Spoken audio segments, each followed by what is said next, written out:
मित्रों नमस्कार। मैं ओपी शर्मा, ज्योतिषाचार्य, नई वेद्य ज्योतिष परामर्श केंद्र के इस ज्योतिष ज्ञान के यूट्यूब चैनल में आपका हार्दिक स्वागत है।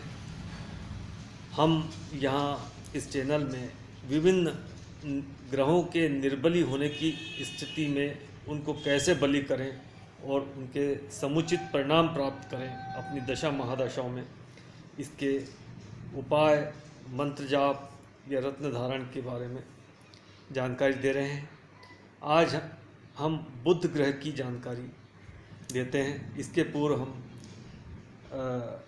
सूर्य, चंद्र एवं मंगल ग्रह की जानकारी दे चुके हैं। आज बुध ग्रह के बारे में हम बतला देते हैं। बुध जो है वह बुद्ध वाणी, बुद्धिमत्ता, विवेक, शिक्षा, लेखन, गणित, शिक्षण, ज्योतिष, व्यापार, प्रकाशन, डाकिया, वाक्पटुता, तर्क, स्पीड, अकाउंट्स, मेडिकल ज्ञान, नृत्य, नाटक, मूल्यवान, मितव्ययिता, ठंडा, उतावलापन, व्यापारी, तार्किक, साहित्य, वाणिज्य, पर्यटन, वकील, ज्योतिष, पुस्तकालय, कपड़े, वाद्य पदार्थ, खाद्य पदार्थ, कोरियर, पत्रकारिता, कंप्यूटर, संपत्ति के कागजात, वाणिज्य, मौसी, मामा, दत्तक पुत्र, स्कूल, कॉलेज, प्रशिक्षण संस्थान, संपादक, संवाददाता, हरा रंग, चित्र इत्यादि का कारक है।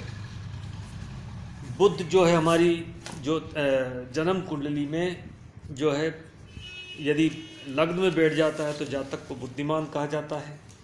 यदि द्वितीय भाव में ये वाणी का कारक होता है। द्वितीय भाव द्वितीयेश एवं वाणी के लिए हम बुध को देखते हैं। तृतीय भाव तृतीयेश एवं छोटी यात्रा के लिए हम बुध को देखते हैं। चतुर्थ भाव चतुर्थेश एवं पंचम भाव पंचमेश के साथ साथ हम बुध को शिक्षा के लिए देखते हैं। इसके अलावा हम व्यापार में दशम भाव दशमेश एवं बुध की स्थिति देखकर व्यापार की स्थिति का पता करते हैं। तो इस तरह से जो बुध जो है किन किन भावों का कारक है और क्या वह सिग्निफाई करता है, ये बताया गया। अब यदि यह बुध जो कि इतना महत्वपूर्ण है, जातक को बुद्धिमान बनाता है। यदि बुध की स्थिति अच्छी है तो जातक बहुत अच्छा वक्ता होता है, अच्छा टीचर हो सकता है, अच्छा ज्ञानदाता हो सकता है। लेकिन यदि यह बुध निर्बली होता है तो उसमें वाणी दोष हो जाता है, छोटी यात्राओं से उसको लाभ नहीं मिलता है, शिक्षा में वह असफल हो जाता है, व्यापार में वह असफल हो जाता है। तो इस बुध को हम किस तरह से बलवान बनाएं, आइए हम इसके बारे में चर्चा करते हैं। बुध संबंधित किसी भी वस्तु को उपहार में भी स्वीकार न करें। यदि बुध कारक हो तो बुध से संबंधित किसी भी वस्तु का हमें उपहार में भी स्वीकार नहीं करना चाहिए। बुध यदि कारक एवं अकारक दोनों हो कुंडली में तो माँ दुर्गा की उपासना कर सकते हैं। बुध यदि अकारक हो तो बुधवार को गाय को हरी घास खिलाना चाहिए। बुध यदि कारक हो या अकारक हो, विष्णु सहस्त्र नाम का पाठ प्रतिदिन कर सकते हैं। बुध यदि कारक या अकारक हो तो हम बुधवार का व्रत कर सकते हैं। बुध यदि कारक हो तो हरे वस्त्रों को धारण कर सकते हैं, उपयोग कर सकते हैं तथा खाने में हरी चीज़ें हम खाना चाहिए। बुध यदि हमारी कुंडली में कारक हो या अकारक हो, गणपति जी की पूजा अर्चना हम कर सकते हैं। बुध यदि कारक या अकारक है तो ओम बुम बुद्धाय, बुद्ध का ये मंत्र है, ओम बुम बुद्धाय नमः मंत्र की प्रतिदिन एक माला का जाप कर सकते हैं। अब बुध किन किन लग्न की कुंडली में कारक होता है, आइए हम ये बतलाते हैं। वृषभ लग्न की कुंडली में बुध जो है वो द्वितीय भाव एवं पंचम भाव का कारक होता है, जो कि दोनों एक धन भाव है, एक विद्या भाव, ज्ञान भाव, शिक्षा का भाव है, उसका कारक होता है। अतः वृषभ लग्न में यह बहुत ही महत्वपूर्ण कारक ग्रह होता है। इसके अलावा मिथुन लग्न में यह स्वयं लग्नेश भी होता है एवं चतुर्थेश होता है, अर्थात लग्न के साथ साथ यह केंद्र के भाव का भी स्वामी होता है। अतः बहुत ही महत्वपूर्ण भाव को ओन किए हुए रहता है। कन्या लग्न में यह लग्नेश के साथ साथ दशमेश होता है। तो कन्या लग्न में भी बुध का बहुत ही महत्वपूर्ण भूमिका होती है। इसके अलावा तुला लग्न में यह नवमेश होता है एवं साथ में यह व्ययेश भी होता है। तो नवमेश होने के कारण तुला लग्न में इसको व्यय भाव का उतना ज़्यादा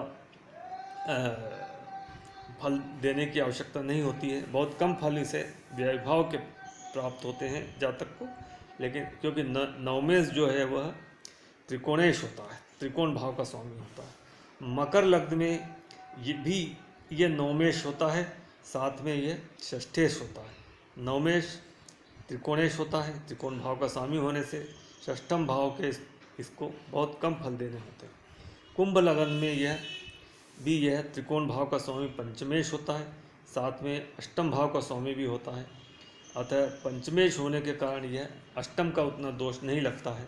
इस तरह से यह इन 6 लग्नों में बुध कारक होता है। अब अकारक जो है वो मेष लग्न में होता है। मेष लग्न में तृतीयेश भी होता है एवं षष्ठेश होता है, दोनों ही अकारक भाव होते हैं, त्रिष्ठाय भाव होते हैं। अतः मेष लग्न में बुध व अकारक होता है। कर्क लग्न में यह द्वादशेश भी होता है एवं तृतीयेश भी होता है, दोनों ही अकारक भाव होते हैं। एक कड़ी मेहनत का भाव होता है एवं एक व्यय भाव होता है, अतः अकारक ग्रह कहलाता है। सिंह लग्न में वैसे तो यह लग्नेश का मित्र होता है, लेकिन द्वितीयेश जो कि मारक भाव कहलाता है एवं एकादशेश जो कि त्रिष्ठाय भाव होता है, अतः सिंह लग्न में भी इसको अकारक कहते हैं। इसके अलावा वृश्चिक लग्न में यह अष्टमेश होता है एवं एकादशेश होता है। अष्टमेश जो कि त्रिभाव होता है एवं एकादशेश त्रिष्ठाय भाव होता है, अतः यहाँ भी ये अकारक कहलाता है। धनु लग्न में ये सप्तमेश होता है एवं दशमेश होता है, अतः यहाँ पे ये मारक होता है। इस तरह से किन किन भावों में यह मारक और किन किन में यह कारक या योग कारक होता है ये बतलाया गया। इस तरह से हम बुध को हम किस तरह से अपनी कुंडली में प्रबल कर सकें ताकि उसके जो मारक फल हमें या अशुभ फल हमें प्राप्त नहीं हो। बुध के द्वारा कई तरह की बीमारियां भी दी जाती हैं। मुख्यतः ये नर्वस सिस्टम से संबंधित बीमारी हमें दे सकता है। बुध यदि पीड़ित हो, नीच का हो, अस्त का हो या पाप ग्रहों से दृष्टियुत हो या त्रिभाव में बैठा हो, तो यह हमें त्वचा से संबंधित रोग, नर्वस सिस्टम से संबंधित रोग एवं मानसिक रोग भी दे सकता है। तो बुध को इस तरह से हमें बलि करना बहुत आवश्यक है। यदि बुध नीच का हो, बुध अस्त हो, सूर्य के साथ अस्त होता है, लेकिन अस्त का उतना फल नहीं इसे मिलता है, लेकिन त्रिभाव में बैठा हो और अशुभ ग्रहों से दृष्टियुत हो, तो जातक को शिक्षा में दिक्कतें आती है, उसकी मेमोरी वीक हो जाती है। चतुर्थ भाव चतुर्थेश एवं पंचम भाव पंचमेश के साथ हमें शिक्षा के लिए बुध को भी देखना पड़ता है, या नवम भाव नवमेश एवं बुध जो कि हायर एजुकेशन के लिए देखते हैं, तो बुध का वहाँ बलि होना आवश्यक है। यदि बुध कमज़ोर हो, निर्बल हो, अस्त हो, त्रिभाव में बैठा हो, अशुभ ग्रहों से दृष्टियुत हो या पाप कर्त्री हो, तो हमें शिक्षा में रुकावटें आती है, शिक्षा पूर्ण ही नहीं हो पाती है, शिक्षा हम ग्रहण ही नहीं कर पाते। इस तरह से बुध का हमें बलि करना हर तरीके से बहुत ही आवश्यक है। उम्मीद करता हूँ ये वीडियो आपने पूरा देखकर पसंद किया होगा। यदि ये वीडियो आपको उपयोगी लगता है तो लाइक कीजिए, शेयर कीजिए और चैनल को सब्सक्राइब कीजिए। नमस्कार।